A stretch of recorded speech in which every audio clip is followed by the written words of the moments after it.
Evita de que questionamentos desse tipo são raros.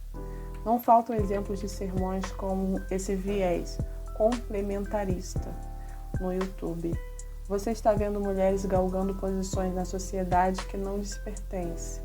A liderança do lar, a liderança do Estado, de repartições que cabem ao homem e não à mulher, ensina o pastor Paulo Júnior, titular da Igreja Aliança do Calvário, localizada em França, interior de São Paulo. Num sermão que contava em julho de 2020, com 720 mil visualizações no YouTube, ele continua: você está vendo lares onde a mulher faz tudo. Ela dirige, governa, preside, ela é provedora, educadora, protetora, galga as altas patentes acadêmicas.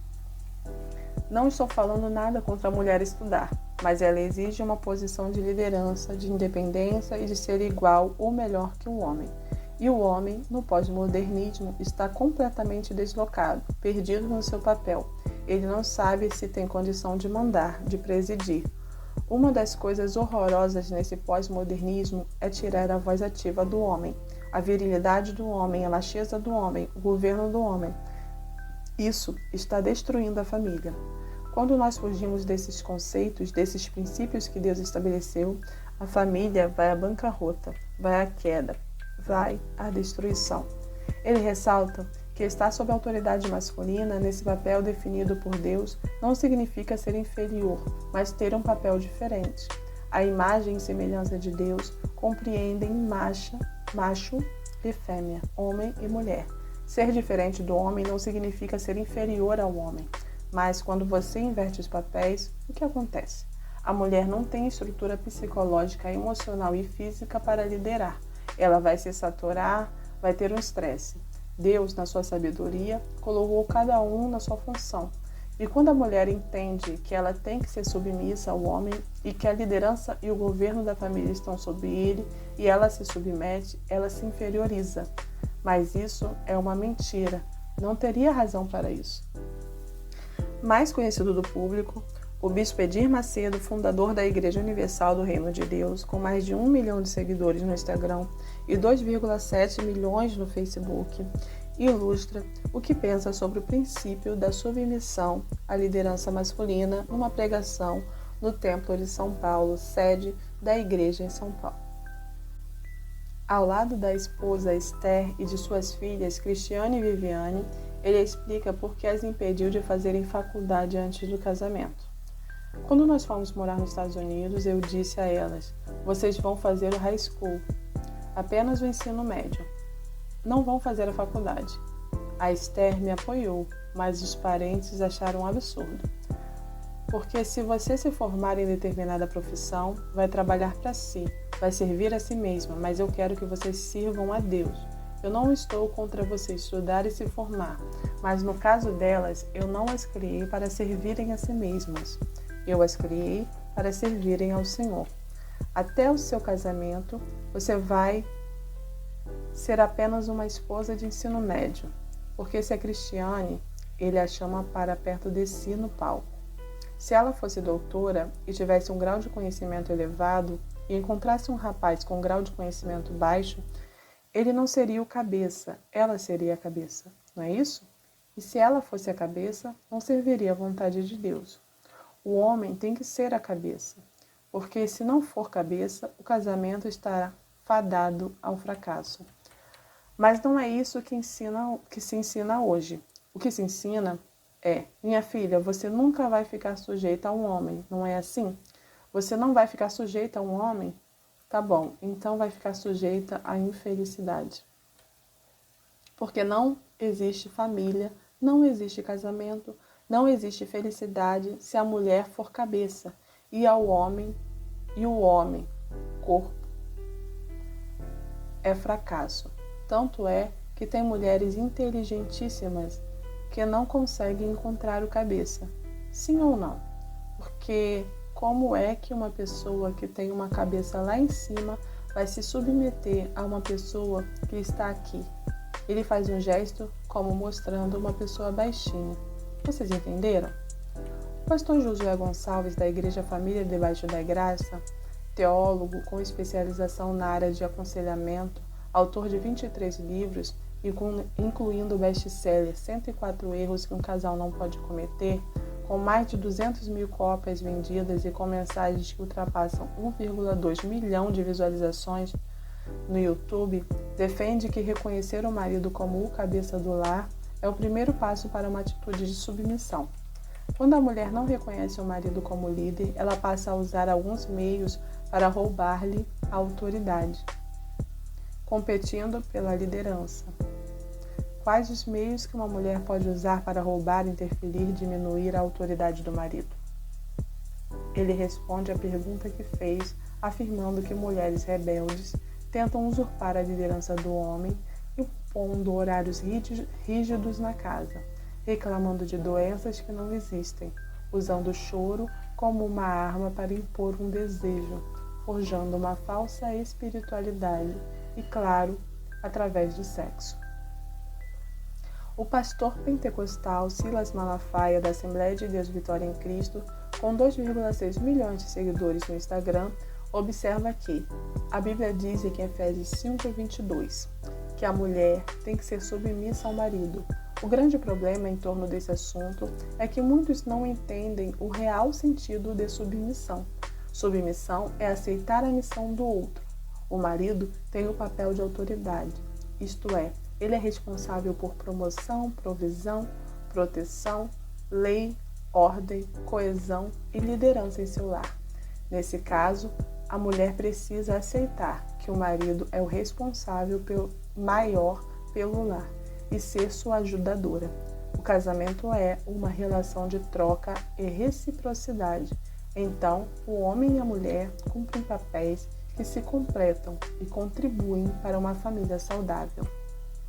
Essa interpretação complementarista, que advoga o princípio bíblico da autoridade masculina em todos os aspectos, é ensinada não somente por teólogos e pastores, mas também por pastoras famosas e muito influentes. Pergunte às mulheres do nosso tempo como elas estão. Será que elas estão felizes? Questiona a pastora Ana Paula Valadão, da Igreja Batista da Lagoinha, no culto de mulheres diante do trono, em outubro de 2012. Uma mensagem que até março de 2021 alcançava 502 mil visualizações em seu canal do YouTube, mas que meses depois foi tirada do ar por conta das muitas críticas recebidas. Pergunte aos filhos do movimento feminista, que tenta igualar a mulher e o homem e tenta colocar os dois na mesma posição. Não, desde o princípio, Deus criou o homem com qualidades e responsabilidades e criou a mulher com qualidades e responsabilidades distintas. Não podemos tentar igualar, pois isso nos traz fardos pesados demais que não conseguimos carregar, porque não somos feitas para fazer o que os homens fazem. Podemos até trabalhar junto, podemos até ter muita inteligência, sabedoria e dons que completem os dons dele. Por isso, a Bíblia nos chama de auxiliadoras. E isso não é uma posição rebaixada, pois o próprio Espírito Santo é chamado de nosso auxiliador. Alguém acha que o Espírito Santo está rebaixado, humilhado com essa posição? Não, é uma posição fundamental e muito importante.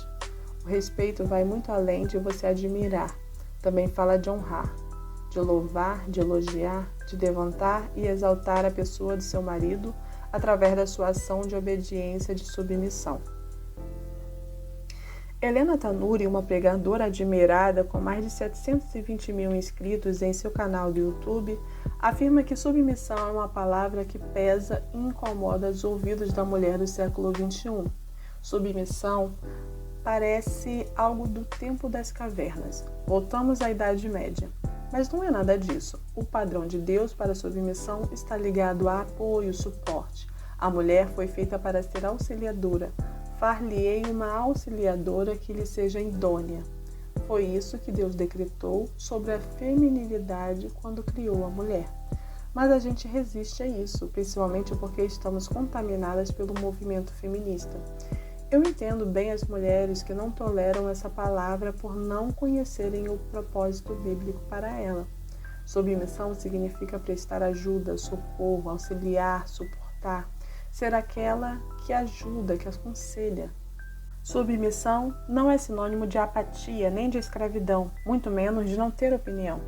Quero te desafiar, mulher do século XXI, a ousar ser submissa. Deus colocou o homem como cabeça, e isso não significa que ele vai nos esmagar. Significa que alguém tem que dirigir esse carro, e você pode ser uma ótima navegadora, com seu conselho, sensibilidade e com essa nossa pluralidade multitarefas. Deus quer usar esse seu jeito para construir no seu marido uma noção de valor e posicionamento. Muitos homens estão apáticos, porque as mulheres correram na frente e tomaram as funções masculinas. Desempenhe bem o seu papel, valorize esse homem com quem você vive. Aprendi que tanto mais elevamos o homem que está do nosso lado, mais fácil fica se submeter. Michelle Collins, missionária da Assembleia de Deus de Madureira, argumenta que a mulher contemporânea tem projetado, sonhado e alcançado conquistas consideráveis, mostrando com isso que é capaz.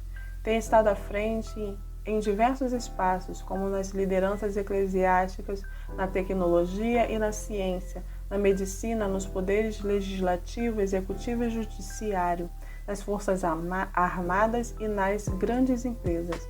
Mas para a mulher estar realmente à frente, necessita manter-se obediente a Deus e a sua palavra, o que significa ser submissa ao marido em amor. A mulher pode ter o poder de comandar um exército ou de conduzir uma nação, desde que sempre se mantenha submissa ao esposo, cuide bem de sua casa e, acima de tudo, dedique-se como serva para honrar o Senhor em todo tempo e lugar. Só assim será bem-sucedida. Pelo visto, a escola do pastor Joel atrai muitos alunos, homens e mulheres de Deus para os quais é inaceitável que a esposa dirija um carro ou exerça a liderança de sua casa lado a lado com o marido. O que o olhe de frente, não de baixo para cima. Esta é, certamente, a hermenêutica prevalente no universo evangélico. Felizmente, há interpretações divergentes que levam em conta as novas realidades femininas, os novos acordos familiares e o contexto socioeconômico e cultural contemporâneo. A cada dia surgem novas vozes cristãs que não estão necessariamente contaminadas pelo movimento feminista. São vozes de homens e mulheres de Deus que não mais compactuam com uma mensagem farisaica, responsável por causar muitos estragos e deixar rastros de destruição pelo caminho. Considere ouvir o que elas têm a dizer. Bom, aqui é a Brenda Pereira, do Café Literário. Nós estamos fazendo uma leitura responsiva e crítica a respeito do olhar e da opinião da autora Marília Camargo César, do livro O Grito de Eva. Não estou aqui concordando com suas críticas aos queridos pastores citados. A leitura foi feita na íntegra e espero que você faça a sua crítica, tenha a sua opinião própria, assim como eu estou tendo a minha. Essa foi a leitura do capítulo 7 e eu te aguardo no próximo capítulo. Um grande abraço, fica com Deus.